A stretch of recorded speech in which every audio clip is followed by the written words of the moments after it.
اعوذ باللہ من الشیطان الرجیم بسم اللہ الرحمن الرحیم سنفرغ لکم ایہا الثقلان فبأي آلاء ربكما تكذبان یا معشر الجن والانس ان استطعتم ان تنفذوا من اقطار السماوات والارض فانفذوا ولا تنفذون الا بسلطان فبأي آلاء ربكما تكذبان صدق اللہ العلی العظیم۔ السلام علیکم۔ ہمارا سلسلہ گفتگو تفسیر سورۃ الرحمن فی شہر رمضان کے حوالے سے آج 14واں درس ہے، اور مسلسل ہم سورہ رحمان کی مختلف آیات پر گفتگو کرتے چلے آ رہے ہیں، اور یہ سلسلہ گفتگو یہاں تک پہنچ چکا ہے کہ جن آیات کی تلاوت کا شرف حاصل کیا گیا آپ کی خدمت میں، پروردگار مسلسل اپنی نعمات کا ذکر کرتا چلا آ رہا ہے، اور پھر ہر جہاں پر نعمت کو بتایا جاتا ہے، احساس دلایا جاتا ہے، سمجھایا جاتا ہے، اور اس کے بعد اللہ تعالیٰ پھر خاص طور پر متوجہ کرنے کے لیے کہتا ہے کہ فَبِأَيِّ آلَاءِ رَبِّكُمَا تُكَذِّبَانِ، کہ تم اپنے پروردگار کی کن کن نعمتوں کو جھٹلاؤ گے۔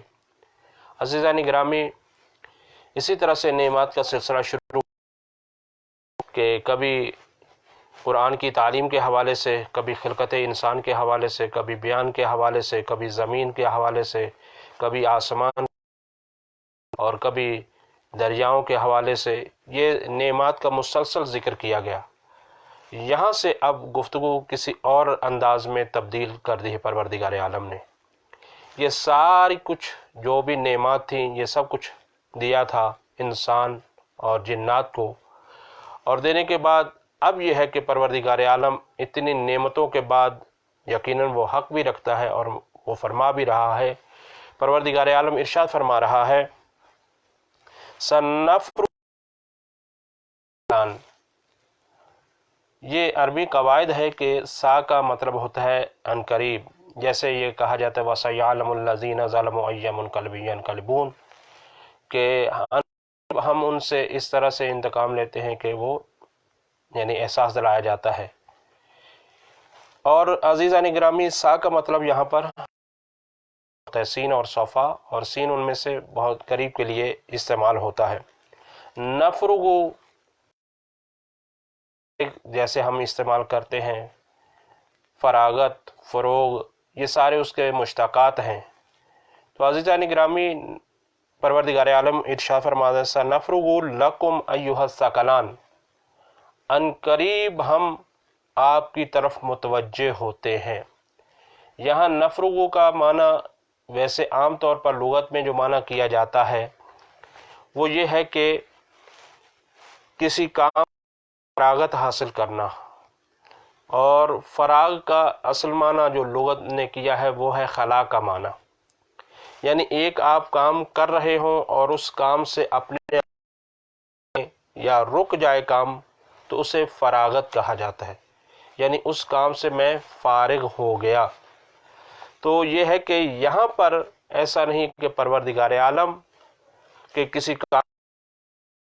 کسی کام میں زیادہ مصروف ہونے کی وجہ سے اس طرف متوجہ نہ ہو سکے، بلکہ یہ ہے کہ پروردگار عالم متوجہ ہے اور رہتا ہے، لیکن یہاں پر یہ ہے کہ خاص طور پر یہ ہے کہ سنفرغ لکم ایھا الثقلان، ہم ان قریب تمہاری طرف متوجہ ہوتے ہیں۔ ایسا نہیں کہ اب نہیں ہے، اب بھی ہے، لیکن ایک خاص متوجہ ہونے کے لیے کہا جا رہا ہے۔ تو عزیزان گرامی، یہ ہے کہ ہونا یہاں پر ہے کہ ہم آپ کی طرف، یا جسے کہتے ہیں کہ ان قریب ہم آپ کی خبر گیری لیں گے، خبر لیں گے۔ ایھا الثقلان، اے ثقلان، ثقل کی جمع تثنیہ ہے ثقلان۔ ثقل کسے کہتے ہیں؟ ثقل عربی میں بھاری چیز کو کہا جاتا ہے۔ کوئی چیز جیسے ثقیل الفاظ استعمال کرنا بھی کہلاتا ہے کہ ثقیل یعنی بھاری مشکل الفاظ. تو اسی ثقل اور ثقیل اور اسی کی تثنیہ ہے کیا ہے؟ ثقلان. دو بھاری چیزیں. دو بھاری کیوں؟ کون؟ یعنی جن و انس. اللہ تعالیٰ کی خاص مخلوقات میں یہ دو جن و انس ہیں جو باقی تمام مخلوقات کے اوپر بھاری ہیں. تمام مخلوقات کے اوپر ان کو سبقت حاصل ہے کیونکہ یہ مکلف ہے. مکلف بمعنی یہ ہے کہ یہ اپنے اختیار میں جو کچھ بھی کرنا چاہیں کر سکتے ہیں. اچھائی برائی کو تمیز دے سکتے ہیں. ان کے اندر جو پروردگار عالم نے صلاحیت اس انسان کے اندر ہے وہ باقی مخلوقات کے اندر نہیں ہے. لہذا اس وجہ سے یہ ثقلان یعنی جن اور انس کو ثقلین ثقلان کہا جا رہا ہے. تو مخاطب کیا جا رہا ہے سنفرغ لکم ایھا الثقلان، ان قریب ہم تمہاری خبر لیتے ہیں اے جنوں اور انسانوں. یعنی ایک تنبیہ اور متوجہ خاص کیا جا رہا ہے. جیسے عام طور پر ہم بھی گفتگو کرتے ہیں تو بعض دفعہ ہم کبھی کسی مخالف کو یا بچوں کو کہتے ہیں کہ ابھی میں آپ کی خبر لیتا ہوں. تو اس کا مطلب یہ نہیں کہ ابھی آپ متوجہ نہیں ہیں، نہیں، ابھی بھی آپ متوجہ ہیں لیکن ان کو تنبیہ اور متوجہ کر رہے ہیں. یہاں پر بھی ہے کہ پروردگار عالم پیچھے ذکر کر چکا ہے یہ سب کچھ، اور پھر بھی اگر حضرت انسان اور جن اگر اس کی اطاعت نہیں کرتے تو پروردگار عالم فرما رہا ہے سنفرغ لکم ایھا الثقلان، ان قریب ہم آپ کی خبر لیں گے. آپ کیا سمجھتے ہیں؟ تو عزیزان گرامی اس حوالے سے یہ ہے کہ یہ اس آیت کا پہلے کا ظاہری سا ترجمہ، اور پھر یہ ہے کہ متوجہ کیا ہے فَبِأَيِّ آلَاءِ رَبِّكُمَا تُكَذِّبَانِ، کہ تم اپنے پروردگار کی کن کن نعمات کو جھٹلاؤ گے. اور اس کے بعد عزیزان گرامی یا معشر الجن والانس ان استطعتم ان تنفذوا من اقطار السماوات والارض. پروردگار عالم ارشاد فرما رہا ہے یا معشر الجن والانس. یہاں پر گفتگو بہت ہی مفصل بھی ہے اور تھوڑی سی متوجہ ہونے والی بھی ہے کیونکہ یہاں الفاظ بہت پیچیدہ ہیں اور سخت ہیں. پہلا لفظ آ رہا ہے یا معشر الجن. یا منادہ ہے یعنی آواز دیا جا رہا ہے، پکارا جا رہا ہے. معشر کسے کہا جاتا ہے؟ ہم نے بہت سارا لفظ سنا تو ہے جسے محشر بھی ہم کہتے ہیں یا محشر ہے کے ساتھ بھی کہا جاتا ہے. یہاں معشر یہ لفظ عشر سے لیا گیا ہے. عشر کے لغت کے اندر کیا معنی ہے؟ اس کا معنی کیا ہے مفسرین نے بھی اور لغات والوں نے بھی کہ اس کا معنی ہے 10. جیسے عشرہ 10 کو کہا جاتا ہے، 20 20 کو کہا جاتا ہے. تو یہ ہے کہ 10 کے معنی لیے ہیں اور پھر اس کو یہاں لا کر تطبیق کرنے کی کوشش کی. لیکن صاحب التحقیق فی کلمات القرآن، یہ جو سامنے آپ کو تحقیق کتاب نظر آ رہی ہوگی، اس کتاب کے اندر آغا مصطفی نے اس کو بیان کیا ہے کہ نہیں، یہ الفاظ دونوں الگ الگ ہیں. ظاہری طور پر شکل اس کی ایک ہے. عشرہ یا عشر یہ 10 پر دلالت کرتا ہے، 10 کا معنی دیتا ہے، یہ عدد کے لیے ہے. لیکن عزیزان گرامی فرماتے ہیں کہ یہ عبرانی زبان سے آیا ہے. ایک عربی زبان ہے اور ایک اسی طرح سے عبرانی زبان ہے. عبرانی زبان عربی سے بھی قدیم زبان ہے اور عربی کے اندر بہت سارے الفاظ، جیسے اردو کے اندر عربی کے الفاظ ہیں، عربی کے اندر عبرانی زبان کے الفاظ ہیں جو بنی اسرائیل کی زبان تھی اور ابھی بھی ہے. مقبوضہ فلسطین کے اندر ابھی بھی زبان یہ بولی جاتی ہے. تو بہرحال یہ ہے کہ یہ عشر عدد کا لفظ جو آیا ہے یا 20 جو آیا ہے، یہ آیا کہاں سے ہے؟ عبرانی زبان سے آیا ہے. لیکن اس کا جو اپنا عربی کا اپنا معنی ہے وہ الگ ہے. وہ یہ ہے کہ اس کا معنی ہے عربی کے حوالے سے مل کر رہنا اختلافات کے ساتھ. اختلال بھی ہے، پایا جاتا ہے، اور ساتھ مل کر بھی رہنے کا نام ہے. تجمع اجتماع کا معنی بھی ہے. تو یہ ہے کہ عشیر اسی طرح سے لفظ ہے. عشیر یعنی قرابت دار، تو وہ کیا ہے کہ خاندان کے قریبوں داری رشتہ داروں کو بھی اسی وجہ سے عشیر کہا جاتا ہے۔ تو یہ ہے لفظ اس حوالے سے کہ عشیر، اور بہت زیادہ لفظ استعمال ہوتا ہے اردو کے اندر بھی معاشرہ، معاشرہ بھی اسی وجہ سے کہا جاتا ہے، مفاعلہ کے وزن پر ہے، کہ یہ مل کر لوگ اکٹھے اور اپنی اپنی الگ زندگی بھی ہوتی ہے اور اکٹھی زندگی بھی ان کی ہوتی ہے۔ یہ دونوں چیزیں جہاں پر پائی جاتی ہیں اسے کہا جاتا ہے معاشرہ۔ اگر صرف اجتماع پایا جائے اسے معاشرہ نہیں کہا جاتا، اور اگر انفرادی زندگی ہو، تنہائی کی زندگی ہو، جیسے کورونا نے بعض حضرات کی کر رکھی ہے زندگی، تو یہ انفرادی زندگی جو ہے یہ کیا ہے کہ معاشرہ اس سے تشکیل نہیں پاتا، معاشرہ وہی عشر سے ہے۔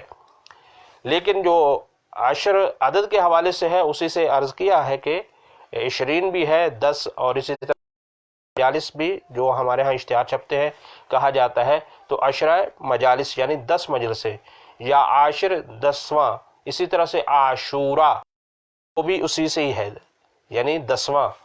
تو عزیزان گرامی وہ عدد کے لیے ہے، اور جس پر ہم گفتگو کر رہے ہیں وہ یہ ہے کہ اس سے مراد یا معاشر، یہ مقام کون سا ہے؟ یہ مقام اس کو کہا جاتا ہے اسم مکان، عاشر اس کا اصلی لفظ ہے اور معاشر اس کا اسم مکان ہے، یعنی جمع ہونے کی جگہ، جہاں پر لوگ جمع ہوں گے وہاں پر اس کو کہا جاتا ہے معاشر۔ تو یہ ہے معاشر کا معنی۔ اور اس کے بعد والے لفظ کی طرف دیکھنا ہوگا، فرمایا کہ یا معاشر الجن والانس، اے جنوں اور انسانوں۔ یہاں پر یہ ہے کہ دیکھیے کہ ظاہری طور پر جو کہا جاتا ہے اور حقیقت بھی یہی کہ اشرف المخلوقات کون ہے؟ انسان۔ سب سے زیادہ اہمیت شیطان انسان کی ہے، انسان سب سے زیادہ یہ ہے کہ طاقت میں ہے اور سب کچھ اس کے پاس اپنی فضیلت کے اعتبار سے زیادہ ہے، لیکن یہاں پر یہ ہے کہ ان سے پہلے جن کا ذکر آیا ہے، یا معاشر الجن والانس، جن کو پہلے ذکر کیا گیا ہے، تو یہ اس کی ظاہری طاقت وجودی، ایک طاقت معنوی ہے، ایک طاقت وجودی ہے، جو جسمانی طاقت ہے، جو جسم کی خصوصیت ہے، وہ خصوصیت کے اعتبار سے جن انسان سے عام طور پر طاقت میں زیادہ ہوتا ہے، کیونکہ جن کے اندر پاور ہے کہ وہ بڑے بڑے کام یعنی کر سکتا ہے، ایک لمحے کے اندر کہاں سے کہاں جا سکتا ہے، یہ اس کی جسمانی طاقت اور قوت ہے۔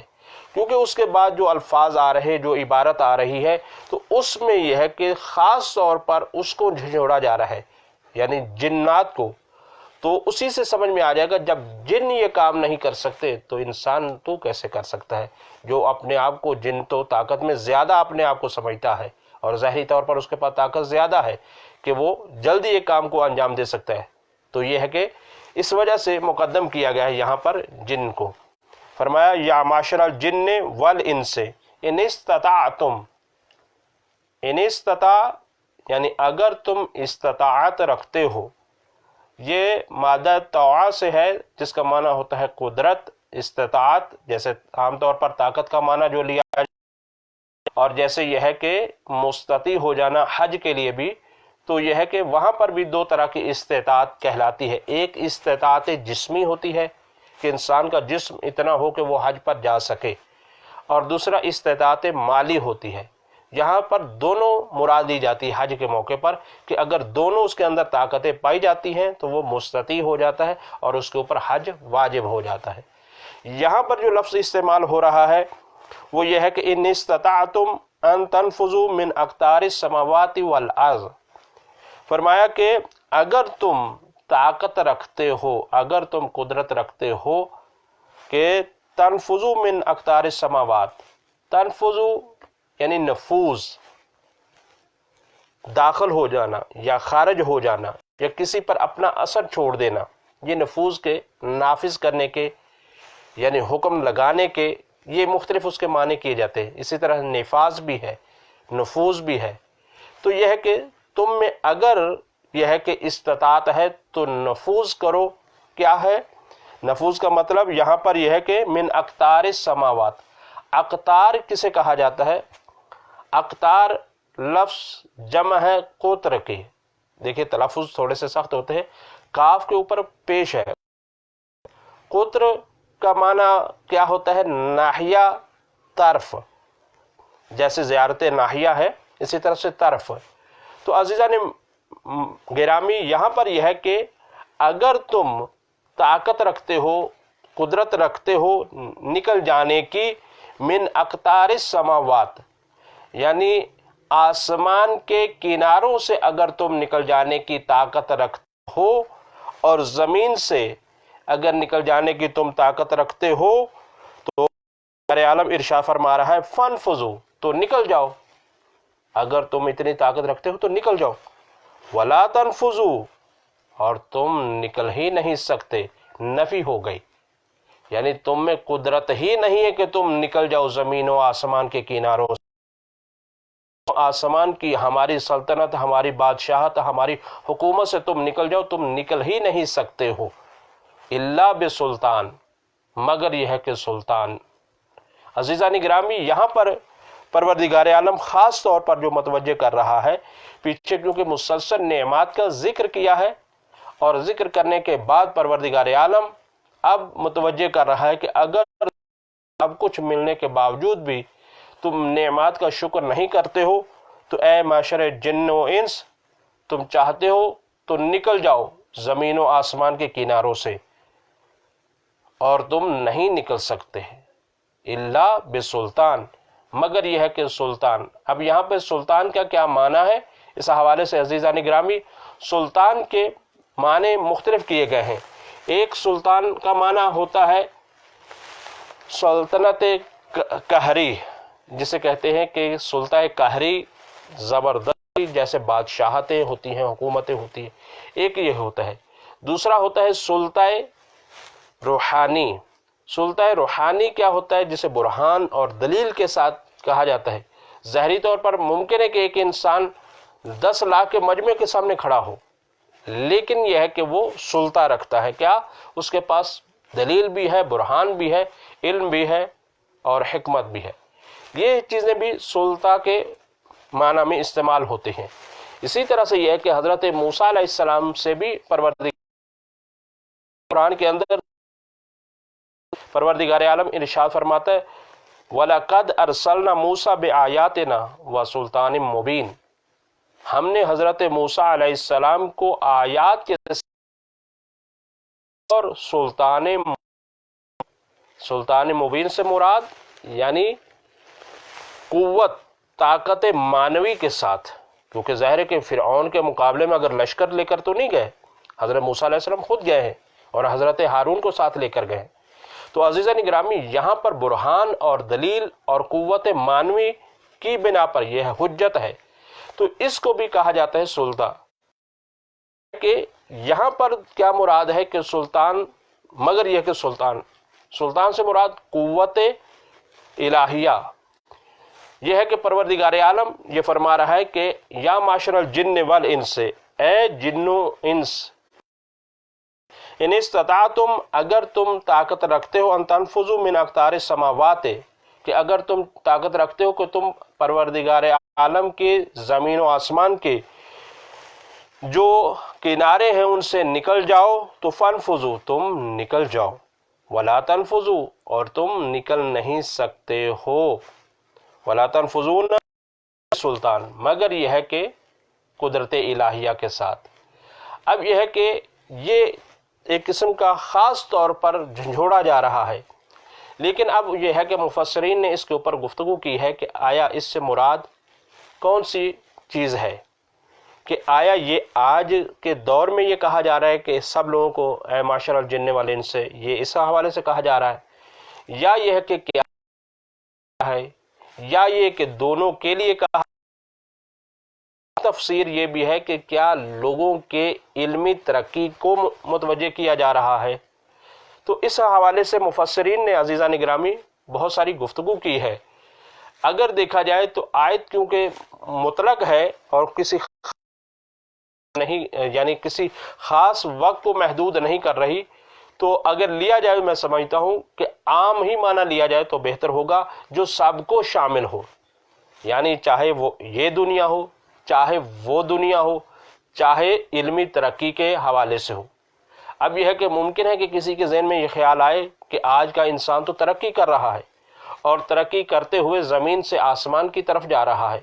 عزیزان گرامی، یہ ساری چیزیں ہمارے سامنے کی ہیں، لیکن یہ جتنا بھی انسان ترقی کر رہا ہے زمین سے، ظاہری طور پر ہم سمجھتے ہیں کہ زمین سے آسمان کی طرف جا رہا ہے، یہ زمین سے آسمان کی طرف نہیں جا رہا، بلکہ یہ خود ایک زمین ہی کا حصہ ہے۔ جیسا کہ جانے والے جب جا رہے ہیں تو وہاں بھی کہہ رہے ہیں کہ زمین ہے، تو وہاں بھی جو زمین پر ہی، زمین سے زمین تک جا رہے ہیں۔ آسمان کا ایک سلسلہ الگ ہے، اور وہ کس طرح سے ہے وہ آج تک لوگوں کو سمجھ میں ہی نہیں آیا، اور ممکن ہی نہیں ہے، کیونکہ وہ ظاہری آسمان نہیں ہے کہ جسے مادی کہا جائے۔ یہ جتنی کہکشائیں ہیں، جتنا ہے، یہ سورج ہے، یہ ستارے ہیں، یہ سیارے ہیں، یہ جتنے مریخ ہیں، یہ سب تک جتنا بھی انسان کر چکا ہے، ریسرچ کر چکا ہے، تقریباً 1 ارب سے زیادہ سیارے اس وقت وہ کشف کر چکا ہے، اور سورج سے بڑے بڑے سیارے کو کشف کر چکا ہے۔ یہ سارے کے سارے اسی زمین کا حصہ ہے۔ عزیزان گرامی،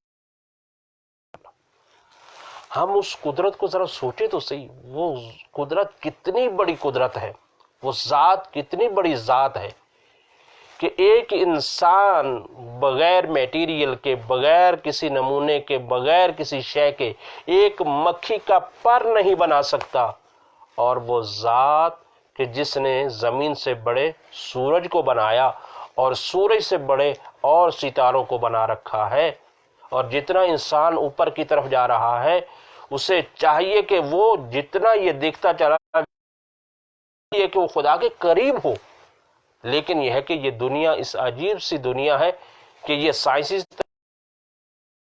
کے باوجود یہ کہ خدا قدرت کا انکار کرتے ہیں اور خدا کا انکار کرنے لگ جاتے ہیں۔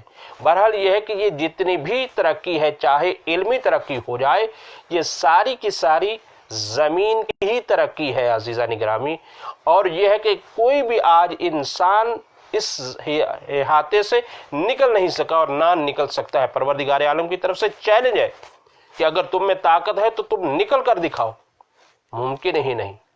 عزیزان گرامی، اسی طرف میرے مولا متقیان نے آج کیونکہ شب جمعہ ہے، دعائے کمیل کی شب ہے، اور ماہ رمضان میں دعائے کمیل پڑھنا اور بھی اجر بڑھ جاتا ہے، کیونکہ توحید کا مضبوط سلیبس ہے دعائے کمیل۔ اس کے اندر میرے مولا متقیان فرماتے ہیں، لا یمکن الفرار من حکومتک، اے پروردگار تیری حکومت سے کسی کو فرار حاصل ہی نہیں ہے، تیری حکومت سے کوئی انسان نکل ہی نہیں سکتا، ممکن ہی نہیں ہے۔ تو اے انسان دیکھ، جب تمہارے اختیار میں ہی نہیں ہے کہ تم اس سے کی بارگاہ سے نکل جاؤ، تو پھر اپنی اوقات میں رہو، اپنی حد میں رہو، جو خدا کے قانون ہے اس کے پابند رہو۔ تو عزیزان گرامی، اب اس حوالے سے یہ ہے کہ یہ اس دنیا کو بھی شامل ہے، کیونکہ وقت معین نہیں ہے آیت کے اندر، تو مفسرین اسی وجہ سے مختلف معنی کرنے میں مجبور ہیں، لیکن ہم نے کہا ہے کہ یہ اس کا معنی مطلق ہے، چاہے علمی دنیا ہو، علمی دنیا میں بھی انسان جتنی بھی ترقی کر جائے زمین و آسمان سے باہر نہیں جا سکتا، اور باقی اپنے اعتبار سے بھی یہ ہے کہ یہ دنیا ہو اور چاہے وہ دنیا ہو، اس دنیا میں بھی انسان پروردگار کی حکومت سے باہر نہیں جا سکتا۔ روایت ہے امام جعفر صادق علیہ السلام سے، روایت جو ہے اس کو مجمع البیان کے اندر روایت کو بیان کیا گیا ہے کہ جب قیامت آئے گی سب لوگ جمع ہوں گے، جن و انس وہاں جمع ہوں گے، یا معاشر الجن والانس، سب کے سب وہاں پر جمع ہوں گے، اور جمع ہونے کے بعد ایک مرتبہ اللہ تعالی فرشتوں کو وحی کرے گا، توجہ کو وحی کرے گا، اور پہلے آسمان سے زمین پر فرشتے آئیں گے، اور یہ فرشتے، غور سے، یہ فرشتے جتنے بھی انسان ہیں، حضرت آدم سے لے کر آخری انسان اس دنیا میں آنے تک، سب جو موجود ہوں گے۔ آج دیکھیں دنیا میں اس وقت کتنے زندہ انسان ہیں، اور کتنوں کا انتقال ہو گیا ہے، اور کتنے ابھی پیدا ہوں گے، یہ سارے کے سارے محشر میں جمع ہوں گے، اور اسی طرح سے جنات بھی جمع ہوں گے۔ اب یہ روایت کے جملے ہیں، علیہ السلام فرماتے ہیں کہ جتنے بھی یہ جن اور انسان ہوں گے اس کے 2 برابر، اللہ اکبر، اس کے 2 برابر پہلے آسمان سے فرشتے زمین پر آئیں گے۔ جب پہلے آسمان پر آئیں گے، پہلے آسمان سے زمین پر آئیں گے، پھر اس کے بعد پھر وحی ہوگی دوسرے آسمان سے بھی، دوسرے آسمان سے بھی جنوں انسانوں کے 2 برابر پھر فرشتے اتریں گے۔ اسی طرح سے 7 آسمانوں سے فرشتے اترتے رہیں گے، جو ہر آسمان سے 2 برابر جنوں انس کے فرشتے ہوں گے۔ اور پھر یہ سلسلہ ختم نہیں ہوا، پھر اس کے بعد حجابات کا سلسلہ شروع ہوگا۔ حجابات 7 حجابوں کا تذکرہ ہے، ذکر ہے۔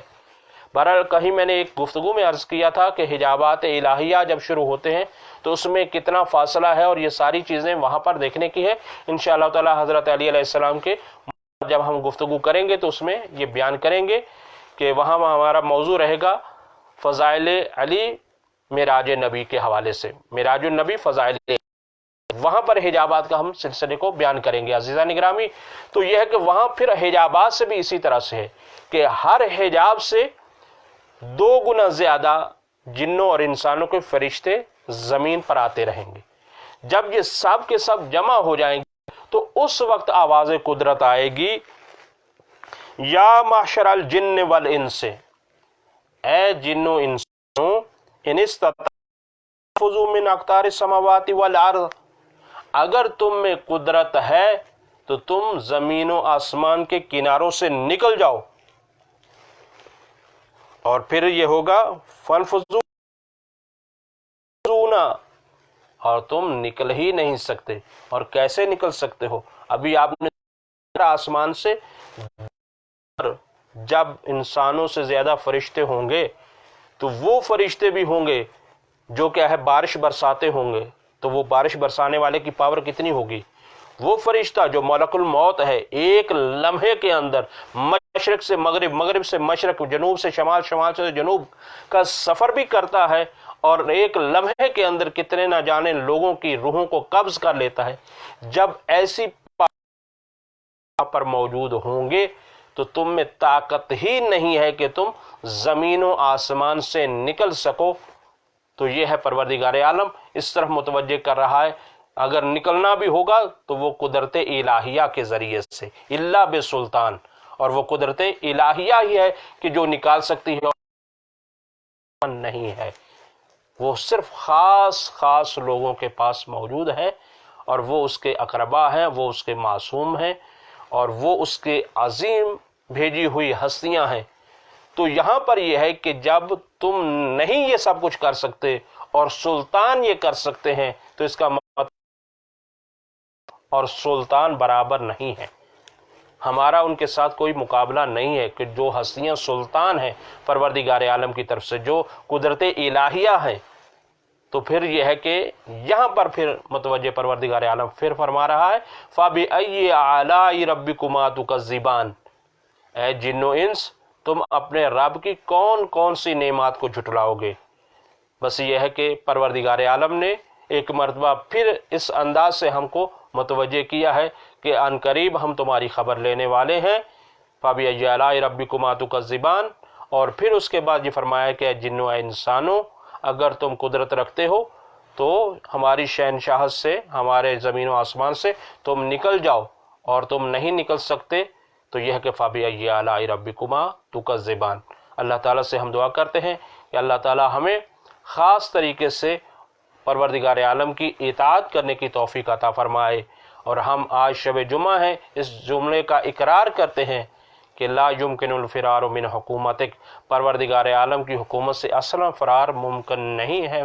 تو یہ ہم اللہ تعالیٰ کے خاص بندے بن کر اس دنیا کے اندر رہیں۔ الہی آمین۔ اللہم صلی علی محمد وعلی محمد وعجل فرج آل محمد، والسلام علیکم ورحمۃ اللہ وبرکاتہ۔